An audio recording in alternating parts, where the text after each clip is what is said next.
warahmatullahi wabarakatuh. Alhamdulillahirabbil alamin wa bihi nasta'inu ala umuri dunya waddin. Wassalatu wassalamu ala asrafil anbiya wal mursalin wa ala alihi wa ashabihi ajmain, amma ba'du. Para pemirsa di mana saja berada, pagi ini kita bersyukur kehadirat Allah Subhanahu wa taala dengan segala nikmat Allah yang telah diberikan kepada kita masih bisa melaksanakan puasa Ramadan dengan kondisi yang serba terbatas karena ada wabahnya corona. Teriring doa, ya Allah ya Tuhan kami, lindungilah dan selamatkanlah kami dari wabah penyakit apapun termasuk penyakit corona.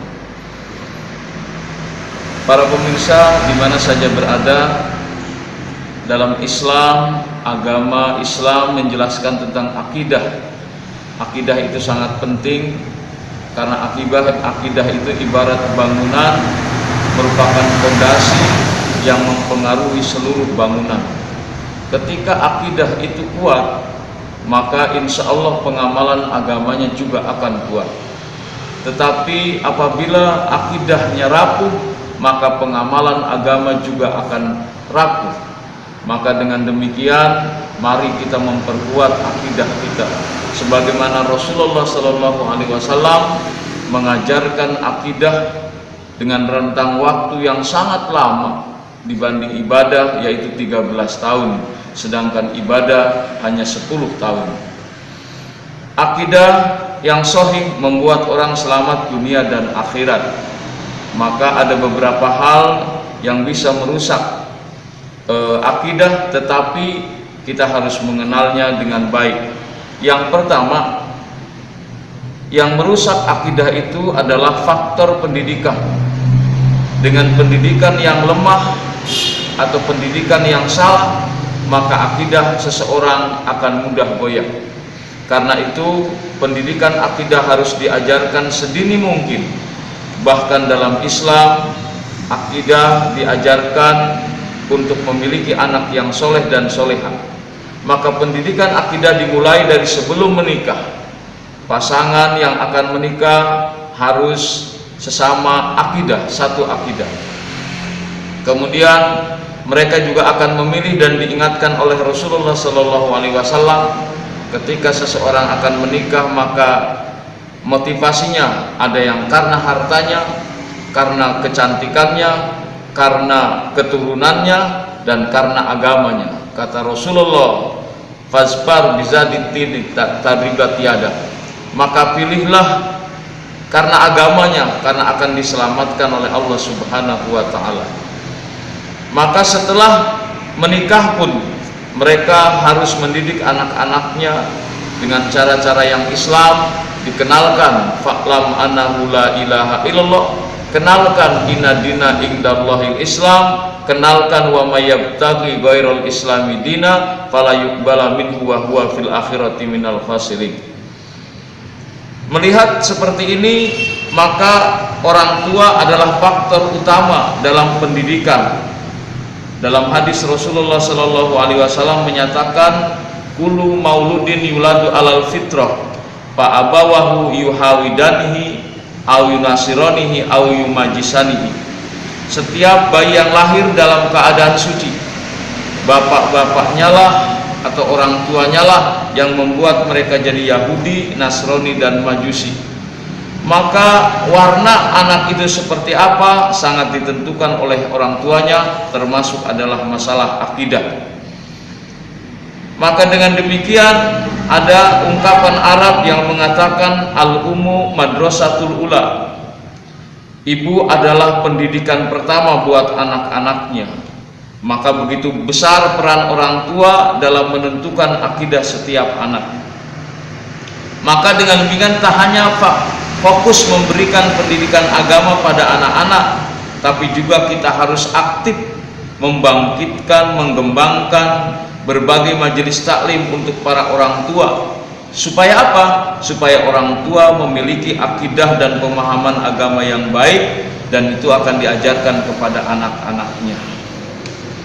Para pemirsa dimanapun berada, yang dimuliakan oleh Allah Subhanahu wa taala, untuk mempertahankan akidah yang sahih, yang benar dari berbagai faktor yang menyebabkan rusaknya akidah, maka kita harus meningkatkan dan menguatkan mutu pendidikan kita, terutama pendidikan agama dengan dalil yang sahih, kemudian melakukan penguatan dan juga melakukan pembiasaan terhadap ajaran-ajaran Islam sehingga nanti akan menjadi muslim yang kafah. Selain itu pula, supaya anak-anak kita memiliki akidah yang kuat, selain pendidikan, orang tua harus melakukan pemantauan dan pengawasan terhadap perilaku dan pergaulan anak-anak kita. Kenapa? Karena zaman di mana perkembangan teknologi yang demikian pesat, berbagai informasi akan mudah diserap dan didapatkan oleh anak-anak kita, dan anak-anak kita harus dibimbing supaya bisa menyaring apa-apa yang dapat dilakukan oleh tingkatan anak-anak, dan itu dijelaskan oleh kita sebagai orang tua. Para pemirsa dimanapun berada yang dimuliakan Allah, yang kedua, faktor yang akan merusak akidah itu adalah faktor ekonomi. Lemahnya ekonomi bisa membuat akidah seseorang menjadi goyah. Kemiskinan bisa membuat seorang berpindah keyakinan. Kata Rasulullah Sallallahu Alaihi Wasallam, kadal fakru ayakuna kufro. Dengan demikian umat Islam dengan sesama umat Islam harus saling memperkuat perekonomian. Maka dalam Islam ada sistem zakat yang ditentukan sesuai aturannya dan diberikan kepada orang-orang yang tidak mampu, dan itu memperkuat ekonomi mereka dan memperkuat akidah mereka. Maka kita harus menumbuhkan kesadaran kepada orang yang mampu agar bisa memberikan pekerjaan, lapangan pekerjaan kepada mereka yang membutuhkan. Pemerintah juga diharapkan memberikan pelatihan keterampilan agar bisa hidup mandiri.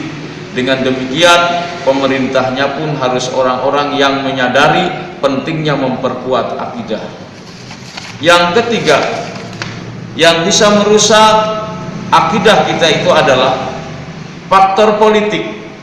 Hal ini seperti yang pernah terjadi pada bangsa Indonesia, di mana umat Islam 90% adalah umat Islam di Indonesia. Saat dijajah oleh Belanda yang merupakan adalah orang-orang kafir atau non-muslim, mereka merampas kekayaan alam, tetapi juga bersamaan itu mereka juga punya misi menyebarkan agama mereka kepada penduduk lokal. Belanda pun menyiapkan para pemimpin Indonesia menjadi pemimpin yang sekuler dan liberalis. Dengan demikian, saat ini faktor politik juga ada, maka marilah kita memilih pemimpin-pemimpin muslim yang bisa memperkuat akidah umat Islam. Dengan memilih pemimpin yang muslim yang benar, maka kita telah menyelamatkan banyak ribuan umat Islam dari sisi akidahnya. Yang keempat, faktor yang bisa merusak akidah adalah sosial.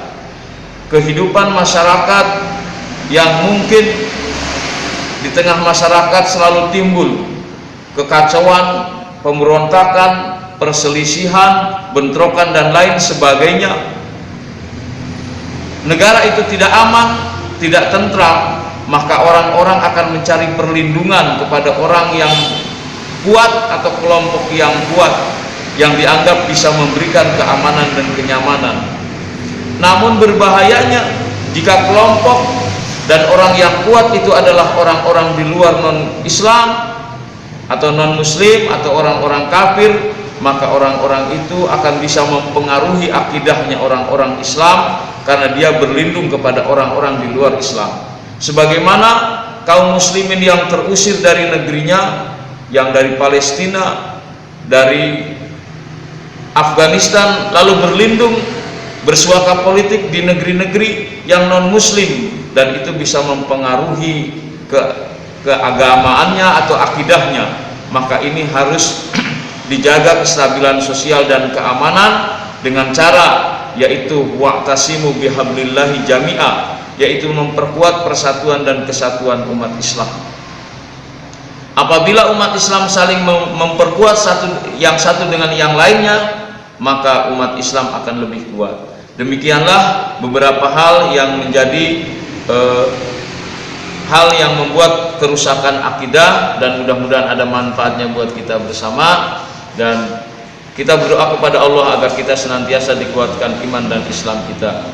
Subhanakallahumma wa bihamdik asyhadu an la ilaha illa anta astaghfiruka wa atubu ilaik. Mohon maaf. Assalamualaikum warahmatullahi wabarakatuh.